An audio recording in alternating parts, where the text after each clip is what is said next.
Hey everybody, my name is Celeste and I'm doing my article on anxiety disorders in children.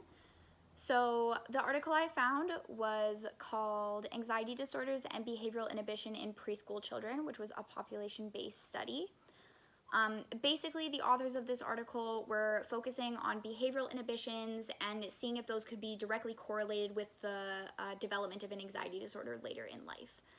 So they hypothesized that it would directly correlate to developing the anxiety disorder, and they found through their research that anxieties were prevalent in approximately 22% of the 1,342 children that they conducted the study on.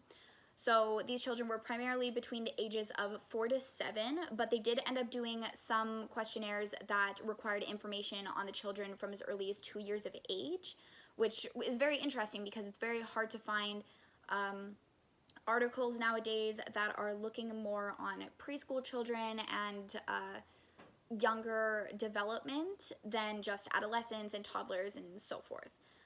So I think it was a really great idea for them to try to conduct the study on preschool children because it gives us more of an outlook on early prevention programs, treatment, and things like that for developing disorders and anxiety disorders in early childhood. So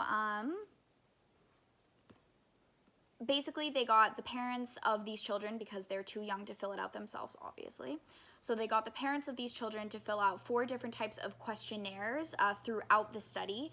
They don't exactly tell you when they filled out the questionnaires or what order they filled them out in, so it's kind of left up to guessing, which is, I think, a huge limitation of the study because you can't really tell where all the information combines. You just kind of know that each of the parents did the questionnaire for the kids, which produced the results in the end. I think they probably could have given a bit more information on that, but aside from that, they have so many different uses of research methods to find the information that they did, which I think was a huge strong point of the article. They used so much information to gather their results, which was great. So they found that approximately a quarter of the children that they studied exhibited symptoms relating to at least one of the 4 anxiety disorders that they were being researched. So the 4 anxiety disorders they were researching were separation anxiety, social phobia, specific phobia, and generalized anxiety and depressive disorder. So they would take the questionnaires from the parents and they would use those questionnaires and the data that they had produced to diagnose, or not diagnose, but see if any of the behavioral inhibitions that the children were showing could relate to one of the 4 categories of anxiety disorders later in life. So they found that the anxiety disorders had a high comorbidity as well within the children that they were studying.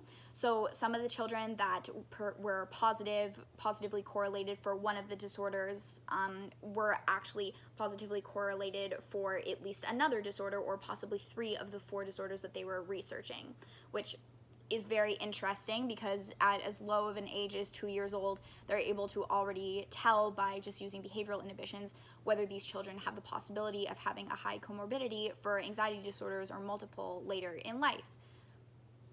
So they also found that gender played a significant role out of their results, that girls were normally rated higher or more anxious in 3 out of the 4 categories. They didn't exactly explain why they found this. They kind of gave a few reasons as to why they think this is a possibility, but it was never actually proven as to why there was such a huge difference in gender developments. So I think that really would have been a great point to improve on. But aside from that, it's really cool that that is one of the factors that played a role in it. So I'm just going to briefly run over the 4 categories of questionnaires that they used, or research methods, just to kind of give you an idea of what they were. So the first was just a questionnaire of 32 questions that were all taken from previous questionnaires of the same area of study. So they were meant to address the current anxiety disorders and abnormal behavioral inhibition in children at 2 years of age.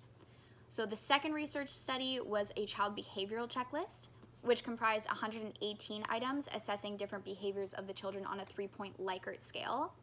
And normally these were used to identify the major depressive disorder symptoms and generalized anxiety disorder symptoms.